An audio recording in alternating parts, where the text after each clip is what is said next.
Welcome back to the Bulls franchise, everyone. I'm Sliding Catch, and we got bounced from the playoffs last episode, but before we get into the offseason, I wanted to finish off the rest of the playoffs.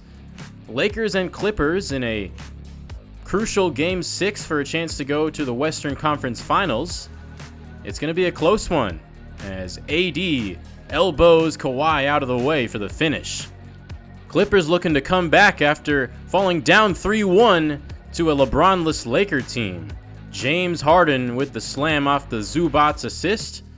Now Harden on the fast break, blocked by AD, out of bounds. So yeah, we finally get the Battle of LA in the playoffs, and it's lived up to the hype. It's been a great series. It's just unfortunate that LeBron broke his hand in round 1. Clippers up 9. Another strong attack from Harden. 92-83 Clippers, 2 minutes to go. Paul George Euro steps around Christian Wood, scoops it up and in. What a beautiful move. Zubac's up top here. Another dime to James Harden. Zubac's showing the passing chops.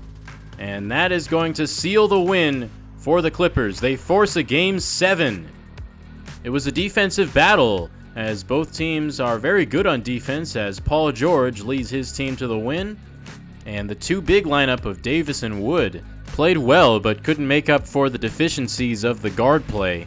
I wasn't able to get a proper screenshot, but look at the bottom of your screen. D'Angelo Russell barely cut off, 0 for 16 from the field. So now on to Game 7, the battle for the ultimate LA bragging rights. Clippers up 4.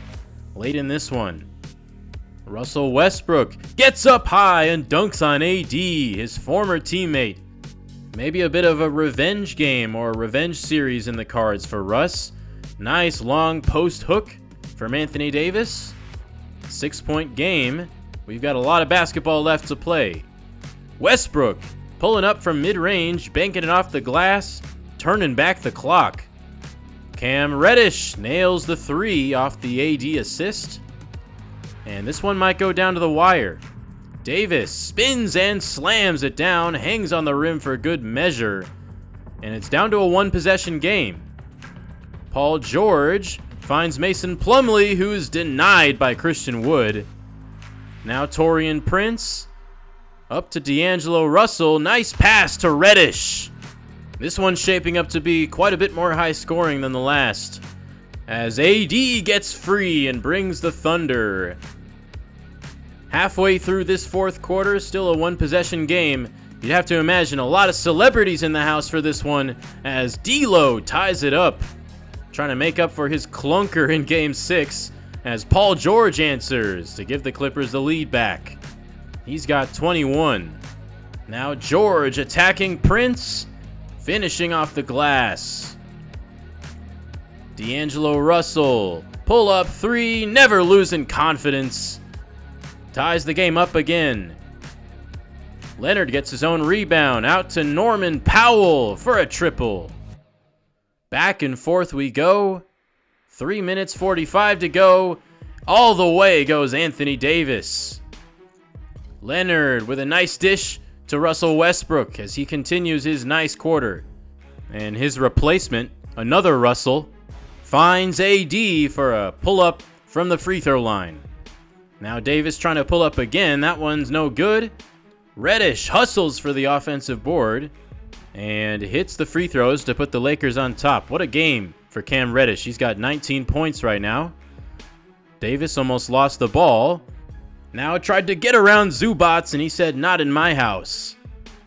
Now Leonard steps back, blows by Wood, and jams it over AD. He's been quiet. That's only his 9th point, but he makes some noise there. Anthony Davis gets to the free throw line. He's had a great game, but he misses a key free throw to keep this a tie game. Under a minute to go, and this one's still up for grabs. PG open in the corner, and he connects. 3-pointer for Paul George. Clippers up 3. Reddish can't answer, but the Lakers have the ball again with 17 seconds left. Russell steps back for a long 2, and it's good. I bet he wanted that to be a 3, but still a clutch shot. Now a missed free throw from James Harden after the intentional foul, and the Lakers still have some hope. Russell guarded by Russell, dancing on him, getting to the basket, no good! Russell trying to play hero ball with the season on the line. Why aren't you getting that ball to Anthony Davis? Darvin Ham can't believe it, but that's the game. Missed free throw from Leonard, and it doesn't matter. The Clippers move on to the Western Conference Finals, and the Lakers blow a 3-1 lead. Paul George with another great game. He hit the game winner, and the Clippers had 8 players in double figures. Fantastic game from Anthony Davis, and D'Angelo Russell redeemed himself on paper, but that was some painful decision making down the stretch. I mean, taking a long 2 instead of going to the hoop or stepping back for a 3, and then refusing to give it to AD on the last possession. Yeah, you're not that guy, D'Lo. You seem to think you are, but you really aren't. And he played the exact same way when the Bulls went up against him. Just refused to stop shooting even though he was missing over and over again, and it made me worry that my sliders weren't right. Well, the Cavs beat us last episode and won the rights to play the Celtics in the Eastern Conference Finals. And the Celtics make pretty easy work of them in Game 1, winning 130-103. Mitchell and Garland continue to playing great, but they couldn't get much from their supporting cast. Now in Game 2, it's a much closer game as Darius Garland ties it up with under a minute to go. Tatum steps back and puts it in from beyond the arc. Celtics up 3. Jared Allen can't hit it. Cavs get the offensive rebound. Now Garland, a good look, can't convert. And Cleveland cannot steal home court advantage. They dropped the first 2 games of the series. And the Celtics, ever since they got Jason Tatum back, they've been near unbeatable. But this time it was Jaylen Brown who starred as he puts up 34 in the win. Garland went 9 of 26 with 7 turnovers, not a great game. And then they fall down 3-0, only scoring 81 at home in Game 3, making under 25% of their 3-point attempts. Why couldn't they have done that against us? And Boston finishes them off in Game 4, winning 125-110. Jaylen Brown again played really well. Mitchell and Garland both fouled out of this one. And I gotta admit, it's pretty demoralizing that the team that won 3 straight games to beat us just got swept by the Celtics. Makes you think that maybe we're just not at that level. Jaylen Brown averaged 29 points per game in that series, and he wins Eastern Conference Finals MVP. Now we move to the West as the Clippers win Game 1 easily. Another super balanced effort, 7 players in double figures this time, and I don't consider the assist stats canon in this game just because they're so unrealistic, but they got 49 in this one. If anyone knows how to deflate team assist stats, please let me know. And the Grizzlies bounce back in Game 2. Ja Morant, 36 points, 11 assists, and this has the potential to be a great series. Grizzlies take hold of the lead, 118-94 win in Game 3, and then they win Game 4 as well. So, might have to eat my words about this one being a fun series, as Kawhi Leonard, not his finest day at the office, 3 of 15. And then the Grizzlies finish them off in Game 5. They hold the Clippers to under 100 points 3 times in a row.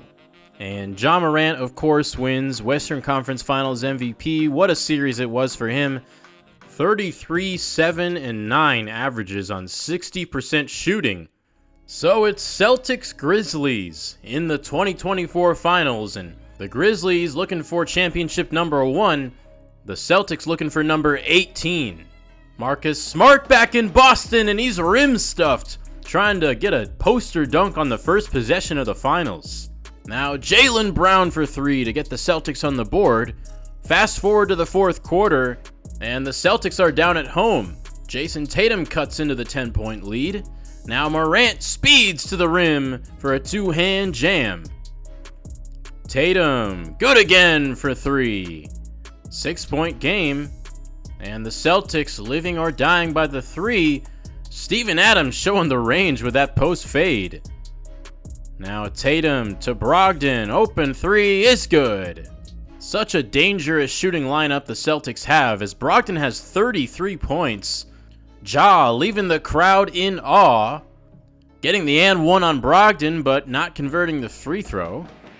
Pick and pop, Al Horford from downtown. Jaylen Brown is fouled out of this game, by the way. Tatum taking the reins of the offense and nailing the shot. Horford, step back shot off the glass and in. Tie game, and no lead is safe when you're playing the Boston Celtics. What a putback by Robert Williams. And just like that, the Celtics in the lead. Ja Morant struggling to get past Brogdon. Great defense. Out to Marcus Smart. It's good. Grizz back on top, and Smart trying to make the Celtics regret trading him away. Porzingis, by the way, has not played well at all this game. Ja can't finish. Can't get the offensive rebound. Timeout Celtics. And the Grizzlies could have ran a lot more clock off, but then Brandon Clark steals the post-entry pass. Then he hits both free throws. So Boston needs a 3 to tie. Porzingis subs in. They give it to Horford. Quick trigger on the 3, and that ties the game. What a game one this has been. Grizzlies trying to prevent an overtime. Now Ja Morant with it. He wants the last shot. Trying to drive on Brogdon. Can't get around. And he's blocked by Horford. Play after play down the stretch, Al Horford has delivered. Now he sets a solid screen, leading to a Tatum slam. 3:30 to go in overtime. And one from Marcus Smart. And he's fired up. Now Tatum to Peyton Pritchard. He buries it. With Brown fouled out and Derek White injured, Peyton Pritchard getting some big-time finals minutes. Now Tatum knocks one down. Grizzlies need a stop here, under a minute. Williams gets around Clark and dunks it down. 6-point Celtics lead, and Jaren Jackson keeps the Grizzlies in it. Morant hits Smart, tries to lob it up to Steven Adams, and he misses it. And that was pretty much the last gasp for the Grizzlies, and they will drop game one, 119-112. Celtics climb back in the fourth quarter and then win it in OT. Malcolm Brogdon scored 33 with 4 steals, but Jason Tatum came alive down the stretch, scoring bucket after bucket, near triple-double for him. Kristaps Porzingis scoreless on the day, but it didn't matter. Morant racked up a 27-point triple-double in the loss, and as exciting as this game was, it was very annoying for me to watch. The computer really does not know how to deal with players fouling out, and it just leads to some ridiculous lineups, like the Grizzlies were running 4 big men and Ja Morant. And I kept trying to step in and sub in Luke Kennard for them, but every time I would try to do that, Xavier Tillman would just sub right back in the very next play. And I had to do the same thing with the Celtics on a lesser level, as Jaylen Brown had fouled out, and it subbed in Jordan Walsh, a rookie that never plays. So yeah, that's a huge pet peeve of mine, and I think that is a prime example of why I'm very hesitant to do a full sim series where I don't play the games. As fun as that would be, I think there's just too many problems that I don't think I'd be able to put up with. Now on to game 2, and it's shaping up to be another tight finish. Grizzlies down 5 and 1 from Jaren Jackson Jr., but no good on the free throw. Now Jackson hits the jumper to make it a 1-point game. Robert Williams going at Steven Adams inside, and he scores. Celtics up 5, and the floater from Kristaps Porzingis keeps the Grizzlies out of reach, and the Celtics again take a 2-0 lead. Porzingis rebounded in a big way with 24 points, leading the team. For some reason, Ja Morant was very passive tonight, only 4 field goals made, and just not a great offensive performance from the Grizzlies. They now try to avoid falling down 3-0, and their offense yet again falls asleep in the fourth quarter. 16 total points, only 2 in the final 3.5 minutes, and that's an ugly way to fall down 3-0 in the finals. Derek White made his long-awaited return for the Celtics, and he scored 15, helping his team win. Both Morant and Baines scored 27, but no one on the Grizzlies outside of that really getting the job done. Jaren Jackson having a lot of trouble hitting threes. And it looks like this series is going to end in a sweep. The Celtics up 19. Jaren Jackson hits a three too little too late. Mike Miller and the Grizzlies fans seem to be having a good time though. Tatum adds insult to injury, and that caps off the 2024 season. The Celtics victorious once again, number 18. They battled injuries all season long, but it didn't faze them one bit. And they come to full strength at the right time, and they dominate the Memphis Grizzlies. Tatum is going to get this finals MVP. Brown picked up for him in the ECF, but Tatum returned to form in the finals series. 26 points per game throughout the series, and he scored his average of 26 in the closeout game. 3 blocks to go with it. The Porzingis for Smart trade turned out to be a smart move for the Celtics, as Porzingis dominated the paint, 28 points on 13 free throws. Ja had his best game of the series, 44 minutes of action, 42-point double-double, and he should have nothing to be ashamed of as he carried this team to the finals, 31 points per game throughout the playoffs. Finally, we can move to the offseason. The Celtics are champions, and they will be the team to beat next year. Meanwhile, for our Chicago Bulls, we are yet again in a weird spot. Normally, I'd be pretty happy with a second round exit considering it's the farthest the Bulls have gotten in the playoffs in quite a while. But unfortunately, I don't think this is a team that can afford to be happy with that, as the time is ticking for this roster. And quite frankly, it might already be out of time. We'll get to our next steps later, but I wanted to do a quick season recap here with this episode, and just evaluate all the stories and performances this season before moving on to the next. Once we get done with a recap, I plan on simulating all the way to the draft and having most of the real off-season action happen next episode. But for now, let's take a look at the player stats from this regular season. Unfortunately, I cannot access the playoff stats. I think that's pretty ridiculous that they just vanish after you simulate into the off-season. But we had 5 players score double-digit points per game, starting with our leader in DeMar DeRozan. It was a pretty typical DeMar DeRozan season, very efficient, scoring numbers a bit down from his best years, but I was really impressed with the fact that he played all 82 games. He also shot 40+% from 3 on less than 2 attempts per game, but those numbers went way down in the playoffs. Zach LaVine had a couple injuries and he only played 70 games, but that's still solid, and he scored 22.5 points per game on nearly 50-40-90 splits. Not bad at all, and then he got even better in the playoffs. He scored more points per game than anybody in the league. Drew Holiday missed some time as well, but he ended up being an all-star, one of the best point guards in the league, leading the league in assists, or at least he was top 2, I can't quite remember. But I made the trade to give us a chance at competing, and at the end of the day, I think the trade was worth it.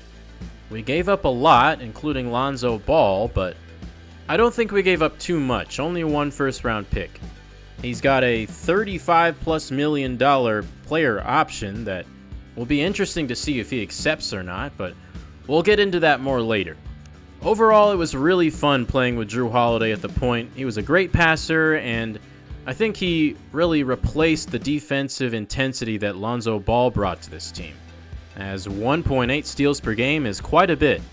I'm not exactly sure what to think about Nikola Vucevic, as he kind of took a step back this year. I already wasn't exceedingly high on him, but He really was carrying our offense in Game 6 against the Cavs. It would have been a lot less close if he wasn't on the court for us. He started off the regular season abysmally, he couldn't hit anything. He did pick it up later on, but 45% from the field, not great for a center. And 33% from beyond the arc, I think we could do better, and it's not worth the drop in field goal percentage. I was really impressed with Patrick Williams when I played in-game with him, but he didn't seem to simulate too well. He was kind of just his normal passive self, only 8.7 points per game, and he wasn't that lights out from three-point land either. Still though, I do consider him a core piece of this team, and I really like what he brings to the table as a 3-and-D 4-man. He needs a new contract in this offseason, and as long as it's not too outrageous, I'd like to bring him back and let him continue to develop. Another player I really enjoyed was Dalen Terry. Obviously his stats don't really jump off the page, but off the bench he showed some flashes of the player he can become. I liked him so much that I actually gave him the start in Game 6 against Cleveland when we really needed to make a change.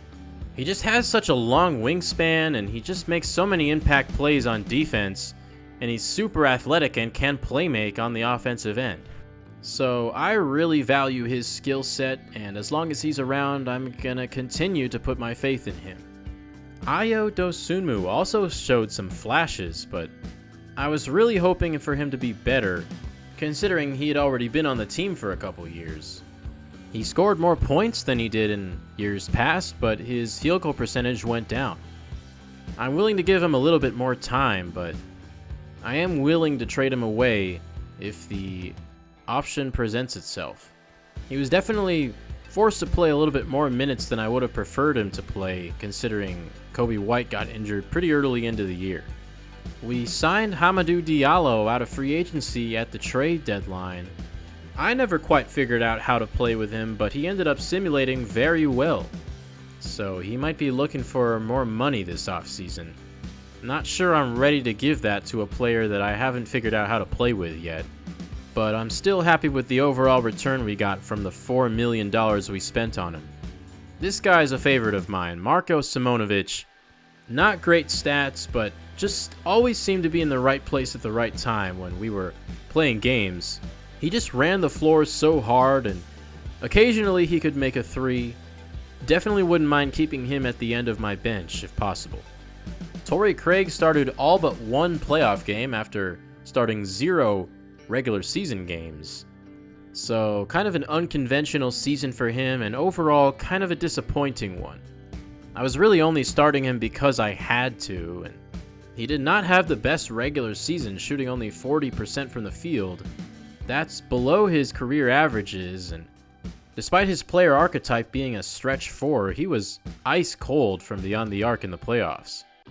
Andre Drummond yet again excelled in his role. He didn't score as much as he usually does off the bench, but he did lead the league in rebounds per game. Doing that in only 24 minutes per game is pretty impressive, and I think that cements him as one of the greatest rebounders of all time. Fun fact, I actually have an Andre Drummond jersey. I gave my parents and grandparents a list of jerseys I wanted back in middle school, and they gave me a few of them, and Andre Drummond, I guess, was on that list. So, #1 Andre Drummond fan right here, guys. Javon Carter really disappointed me, considering he has 10 badges, and badges usually inflate stats, but he ended up playing well under his ratings, shooting well under his career average at 31.4% from beyond the arc. Overall, I'm pretty glad I traded for Jrue Holiday because I had a feeling that the guard rotation without Lonzo Ball would be pretty rough, and I think Jrue Holiday fixed that up a lot. Not much to say about Kobe White other than he was playing pretty solid until he tore his Achilles. Hopefully we can have him back at full health for Game 1 of the new year. Markieff Morris did what was asked of him after I signed him mid-season, even though I kind of forgot about him at times. Probably should have gotten more playing time than he actually did. Unfortunately, owner Al Batim never really caught on after he stole the show in that Rising Stars game. We were a pretty good team, so we couldn't really play our young guys that much, and We also struggled down the home stretch of the regular season, so we couldn't afford to rest our starters. We'll see if he remains on the team for next season, and if not, I hope he succeeds elsewhere. Justin Lewis, two-way player, not very good, but Adama Sanogo was a pleasant surprise as our other two-way player. Had to step into the rotation after we had some injuries to Drummond and Vucevic, and his stats don't show it, but he had some pretty solid games. As a team, we finished with the second best offensive rating in the league behind Dallas. So we were a good offense, but I just don't think we played as well as we simulated. And then we had the 7th ranked defense, which shapes up to an 8.5 differential. We played with the 6th slowest pace in the league, and I'm looking to speed that up as years go on. And despite our shooting struggles in the playoffs, we shot well on low volume from 3-point range in the regular season. And that was actually top 10 in the NBA. And as far as attempts go, we took the 6th least 3-pointers. We did, however, take a lot of free throws, and we made a lot of them. 81% on 24.7 attempts. And then we were also a top 10 points in the paint team. Turnover numbers in this sim have been a little high for my liking, but we finished near the bottom with 15 turnovers per 100. And we had an excellent assist-to-turnover ratio with 33.7 assists per game. Obviously, those are also a little bit inflated. We were really solid on the boards with the 7th best rebounds per 100 possessions. And we got the least blocks in the league, so paint protection is definitely an issue I want to address. Before we fully close the book on 2024, I wanted to point out a few interesting stories from the year that I didn't notice until the season was already over. Firstly, Anthony Davis should have won Defensive Player of the Year. 1.9 blocks, 1.2 steals per game. Just typical defensive dominance from him, nothing out of the ordinary.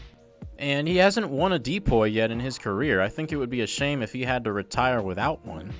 Moreover, he played on the league's best defense and the number 1 seed in the West. But yet, the Defensive Player of the Year award went to Walker Kessler, who was on the worst defensive team in the league. The Utah Jazz allowed almost 120 points per game. Man, imagine that defense without Walker Kessler. They'd probably be averaging in the 130s. But this really hurt my soul. I just wanted to share it, and if any of you are watching right now, let me know if you would like me to start overwriting awards, because I feel like 2K handles them pretty horribly sometimes. The highest scoring performance of the season goes to Anthony Edwards, who scored 60 points in an absolutely bonkers game against the Mavericks, 162-160. This one didn't even go to overtime. Luka always seems to be involved in some crazy games, and he had a 44-point triple-double in this one, a quadruple-double if you count the turnovers. And believe it or not, that wasn't even the most points the Mavericks scored in a game this season. They had 165 against the Wizards on January 31st. And then lastly, Greg Popovich retired mid-season. The Spurs hired Logan Schmidt in his place. I think this was actually a result of a glitch where coaches just disappear. I'll get into that more later during the coaching carousel, but in my mind, I'm just going to say Popovich retires as one of the greatest coaches of all time. And the Hornets also hired a female head coach, Liz McDonald, now taking over Charlotte. Well, we can't avoid it any longer. We have to address the elephant in the room, which is how are we going to keep this team together with the ridiculous financial situation we have? I don't think it's the worst financial situation that any team has ever had, but these luxury tax numbers are usually reserved for the best of the best teams, the dynasties of the league, like the Warriors. I don't think we're there right now. But let's take a look at what it would cost to bring this starting lineup back. We need to pay Patrick Williams and DeMar DeRozan. Both were on pretty team-friendly contracts in Season 1.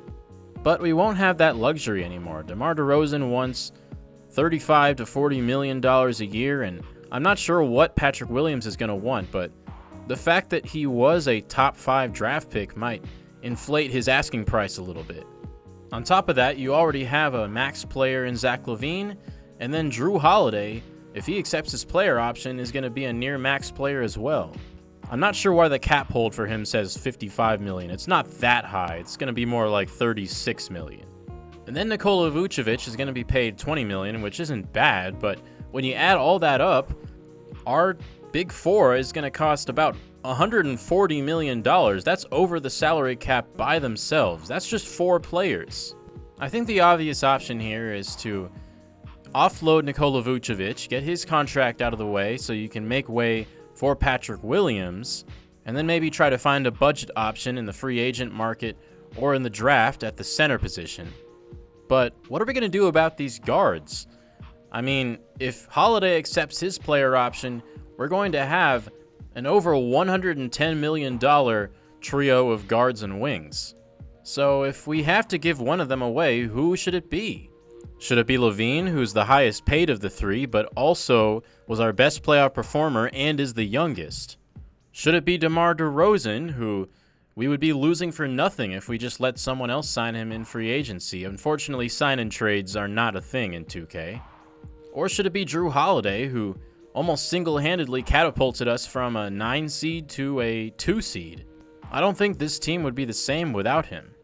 I think the difficulty of keeping this team together is telling me that, well, if I have to spend so much money on keeping them together, then what does that leave me to spend on making this team better?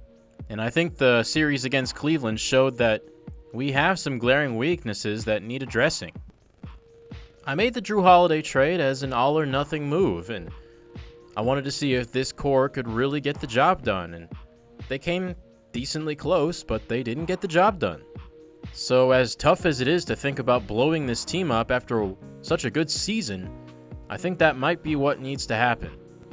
We already might lose DeRozan for nothing, and now is the time to make the moves when these players are coming off such a successful season and probably have the highest trade value they will for the rest of their careers. And it's not like we can make another big superstar trade. We already did that with Drew Holiday, and now we don't have a ton of draft capital, and we have even less young talent.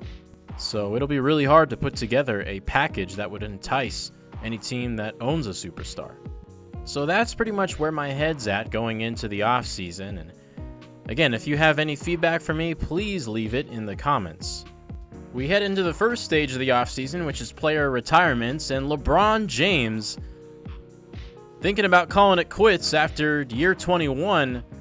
Of course, he suffered the injury that kept him out of all but one playoff game. I'm not going to let this one happen, though. Bronny James is coming into the league as a top pick, and I think I still see a route to him playing with his son. So I'm going to override this. Chris Paul, though. Sad to see him go, but I'm going to let that happen. 19 years, no ring for Chris Paul. Dwight Howard will not be making a return to the NBA, and Mike Conley, Andre Iguodala, Lou Williams, Kyle Lowry also hang up the sneakers. Kevin Love and LaMarcus Aldridge call it quits, so does Nicolas Batum. Pat Bev is a surprising one, but I guess he wanted to transition to a full-time podcasting career. And then Derrick Rose, after making it to the finals in his final year, he retires, and unfortunately, we cannot override it. Let's just say we signed him to a one-day contract so he could retire as a Chicago Bull. So definitely a shame we couldn't sign him for his last year, but he would have been a non-factor for us anyway. And wow, the only 2 Hall of Famers, Chris Paul and Dwight Howard, not Derrick Rose. I think he was right on the borderline, but it's surprising to see a former MVP not make it. Kyle Lowry gets his jersey retired by the Raptors, and 2K didn't do it for me, but I'm going to do it myself. Derrick Rose, his jersey will be in the Raptors at United Center. No one will be putting on number 1 for the Bulls ever again. Yeah, so Greg Popovich retiring was a glitch. Confirmed. He's not showing up here, but I accept it. We have a new TV deal and CBA in the NBA, so I'm going crazy with the rule changes. Rising Stars game back to rookies versus sophomores. That's the best version in my opinion, and also that will get rid of the annoying issue where Team World has a bunch of American players, and Team America has a bunch of World players. We have an extra all-star spot because I'm tired of all these snubs every year. And then it's also back to the real-life format, which is old school East versus West. And then the big one is 5 seconds in the key instead of 3 in the key. I think this will improve defense, and also I think that rule gets called a little bit more strictly in 2K than it does in real life, so I think it'll make paint defense a little bit easier, a little bit more realistic, and the Board of Governors agreed with me, 28-2 vote in favor. Here are the results from the draft lottery, and the Phoenix Suns win the number 1 pick. Pretty crazy that the one pick that they kept in the KD trade ends up becoming number 1. So that could end up being a huge help to them after a immensely disappointing 2024 season. And the Hornets, Wizards, and Miami Heat round out the top 4. You might remember in our holiday trade, we gave the Trailblazers back their own pick, and that one ends up at number 10. Isaiah Collier is the projected number 1 pick to the Suns, and his teammate at USC, Bronny James, projected to go number 4 to LeBron's old team, the Miami Heat. DJ Wagner and Ron Holland projected to go 2 and 3. Matas Buzelis to the Timberwolves could be really interesting as well. At number 10, the Blazers are projected to go with Aaron Bradshaw. I like that for them.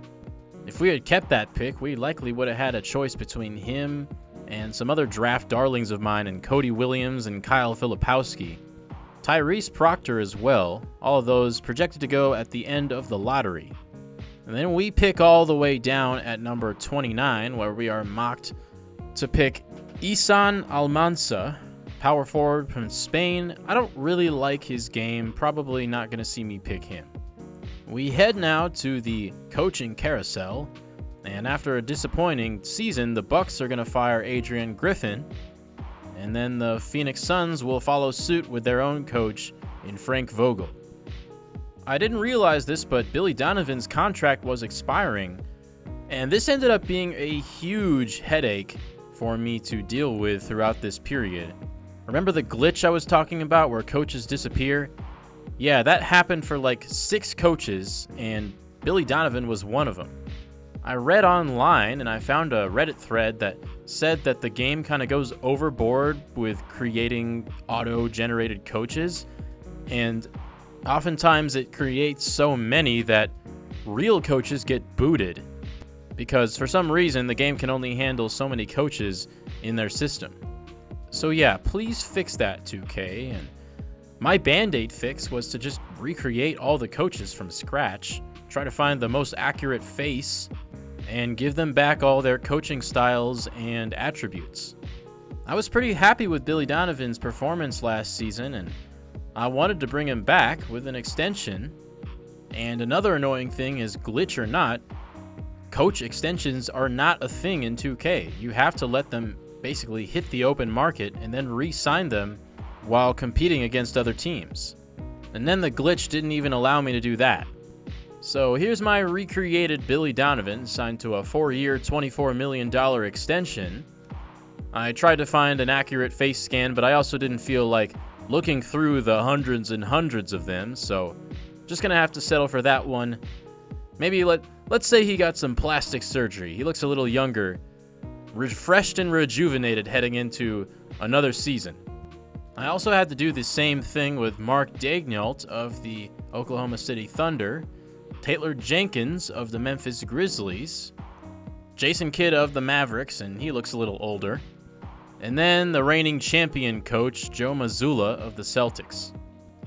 The Suns are going to hire Pelicans assistant James Borrego as their head coach, and then the Bucks are going to hire Lucas Lucas. Classic 2K name right there. Emile Jefferson, a defensive-minded coach, will take over the Brooklyn Nets.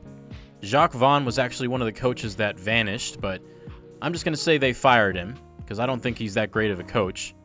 And then the Wizards, the most unserious team of all time, who gave up 165 points to the Mavericks, are going to make a fittingly unserious head coach hire.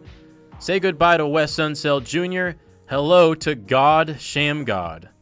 the creator of the greatest dribble move in NBA history, and he actually comes from an assistant job with the Mavericks. And then lastly, the Spurs are going to continue with Logan Schmidt as their new coach. Well, we locked up Billy for another 4 years, but we had some assistant spots to fill, and we did just that. Everyone that I reached out to accepted, starting with a defensive-minded assistant head coach in Tracy Doherty. And then we also hired a post-D coach in Spencer Matthews, who hopefully can help our paint defense. We also hired a pretty good-looking head scout in Nathan Hill, and we also hired a domestic scout in Larry Tinsley, and Lele Francis will now help us scout players overseas. And then lastly, in the hopes of preventing some injuries, we have Edwin Sullivan coming in as a sports science doctor. We move on to the NBA Combine, and the highest jumping big man is Adem Bona with a 41-inch vertical. Projected lottery pick Justin Edwards looks to be lights out from three-point range. The strongest player in the draft is Kyle Filipowski, and that's a good sign considering he can stretch the floor and play outside as well. 6'5" point guard A.J. Johnson is the fastest player in this draft, and he's got the highest vertical at 44 inches. The fastest big man looks to be Yohan Traore with a 3:15 sprint time. And at the end of the day, these numbers don't really give me much. Basketball is a skill-first game, after all. We currently do not have a second-round pick in this draft. I might trade into the second round if I see an opportunity. But I really want to nail that number 29 pick, and hopefully these private workouts can help me do that. I'm on the hunt for potential replacements for Nikola Vucevic, and I wanted to pit a bunch of centers against each other to see who comes out on top. We finished off the scouting profile for Donovan Clingan, and I still really like him. I think he's a pretty safe pick. Decently skilled at 7'2", and he does a lot of what I like. I think he's going to be a pretty good rim protector and a decent interior scorer as well, and I definitely rank him above number 54. If we're drafting for potential, though, Alex Sarr is the way to go. Obviously, he's projected to go number 1 in real life. Not a blue-chip prospect in this universe, but he still could become an all-star. Kristaps Porzingis, the comparison. I think Giannis is a more accurate one, and I really like his transition playmaking and scoring upside. I think if he's available at my pick, I'll probably take him, but that's a big if. Zach Edey out of Purdue is also an option. 22 years old and not really gaining that much respect from draft scouts. Only ranked number 122 on the big board, but I think any 7'3", 7'4" guy can succeed, at least in 2K. I really like N'Faly Dante. I could consider taking him, but I think Clingan kind of brings what he can bring at 2 years younger. Yohan Traore is pretty raw and apparently has Al Horford potential. Kel'el Ware has one of the best shot blocking abilities in the draft and also has some post scoring upside. The big board ranks him well over Donovan Clingan. I'm not sure I agree with that, but I do concede that they're pretty close. If Ware is available at 29, I definitely consider taking him. Let me know what one you guys prefer between him and Donovan Clingan. Reed Sheppard does everything for Kentucky, and I think he could become a really solid role player in this league. He can shoot and pass pretty well, and he's undersized at the 2-guard position, but he can bring some defensive intensity. And then Nikola Topic, who could go number 1 in real life, looks to be the ultimate all-or-nothing prospect in this universe. Jerry West ceiling, Scott Brooks floor. Good passer, and not really much else he can do on the offensive end right now, but obviously that could change. Jared McCain's profile is complete, and he's a 72 overall, according to our scouts. And he's got a pretty well-rounded game that I'm a fan of. 6'9" sharpshooter Burke Buyukdensel looks to be only a 68 overall right now. Could be a solid second-round selection, but I don't think he has the potential that I initially thought he did. Kwame Evans Jr. might be one of the higher-rated late first rounders right off the bat. It's 74 overall, and he has Kiki Vandeweghe potential. I have no idea how 2K comes up with these, but based off his abilities right now, I really like him, and I think he could be a great two-way player, maybe even all-defensive player in the future, but his potential grade wasn't that high, so I don't know about that. And same goes for Mark Mitchell out of Duke. Good interior scorer and good versatile defender, but I don't know if the cap on his rating is going to be high enough. So this is my draft board heading into the draft, and I kind of organize it based on realistic targets for us, whether that be trade-up options or players we can take at 29. Flip, Cody Williams, Tyrese Proctor, and Baba Miller are kind of in that range of trade-up options. And if they somehow fall to 29, I'm definitely taking them. Alex Sarr is kind of in the middle between trade-up and potential take at 29. It seems like he's mocked just a few spots ahead of us. I most certainly would love to take a chance on him if I have the chance. If that requires moving up a few spots, then maybe I'll have to do that.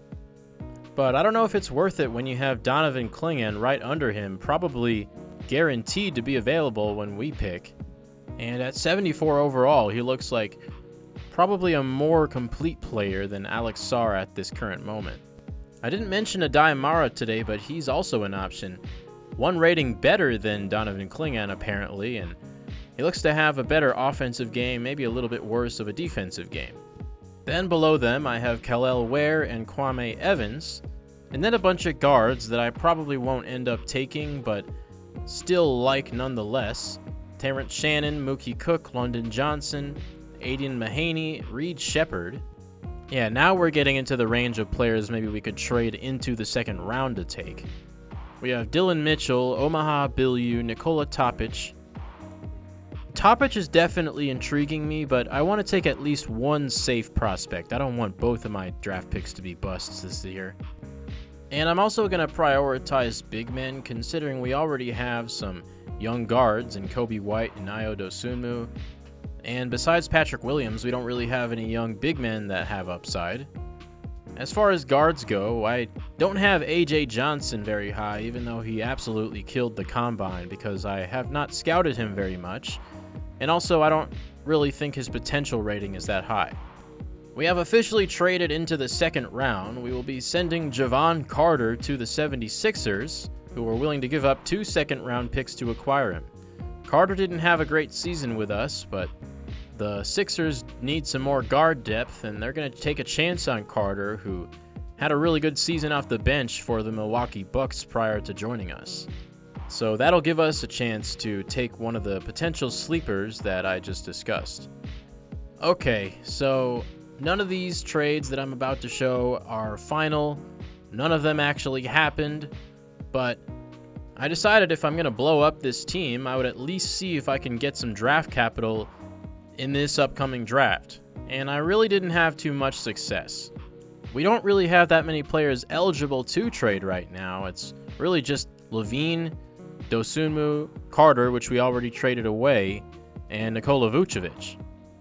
And at least as far as I've seen, doesn't seem like there's any teams that are willing to give away a first rounder and a young piece for a Zach LaVine or a Nikola Vucevic.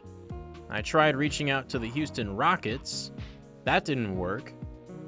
The Thunder wouldn't take him for a first rounder and Cason Wallace. Maybe it's just his contract being so big that's making it so hard to trade him away. After that postseason run, I was really hoping that his trade value would be higher, but it just doesn't seem to be. At the end of the day, he still is a defensive liability, kind of a one-dimensional player, was not an all-star last season, and wasn't able to lead his team past the second round.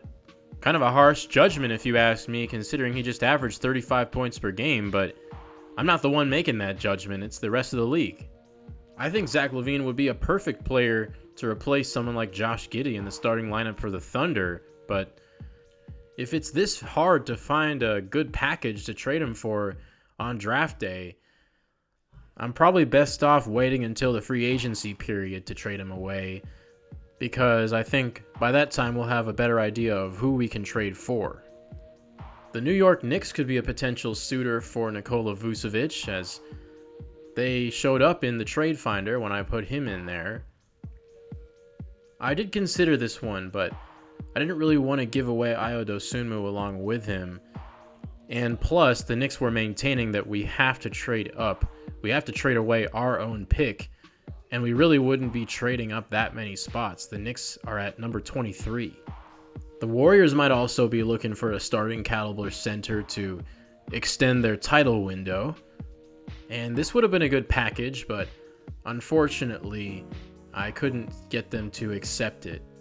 Besides, the Warriors don't have a first-round pick this year, so I wasn't able to get any immediately usable draft capital from this trade, so I decided to hold off on negotiations here.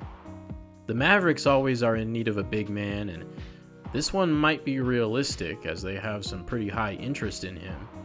Tim Hardaway matches the salary pretty well, but I'm not pulling the trigger on it just yet, especially because Tim Hardaway isn't exactly a young core piece, and I'm not sure how good that 2026 first rounder is going to be. But those are some potential trades to think about heading into the draft and free agency. It's an exciting time in the Bulls franchise as we have a chance to draft some future staples of the franchise. Definitely don't want to mess this pick up, but at the same time, it's hard to have super high expectations considering that we're picking at number 29. This Bulls team could look a lot different heading into year 2, and the draft is the first step towards making those changes. Thank you for watching this now 52-minute video. We're just getting started here in off-season number 1 in the Bulls franchise. I'm Sliding Catch. Hope you liked enough to leave a like and a subscription, a comment, or recommend me to a friend. Couldn't be more excited to bring you guys the draft and free agency in episode 19. Have a good day, everyone, and I'll see you in the next one.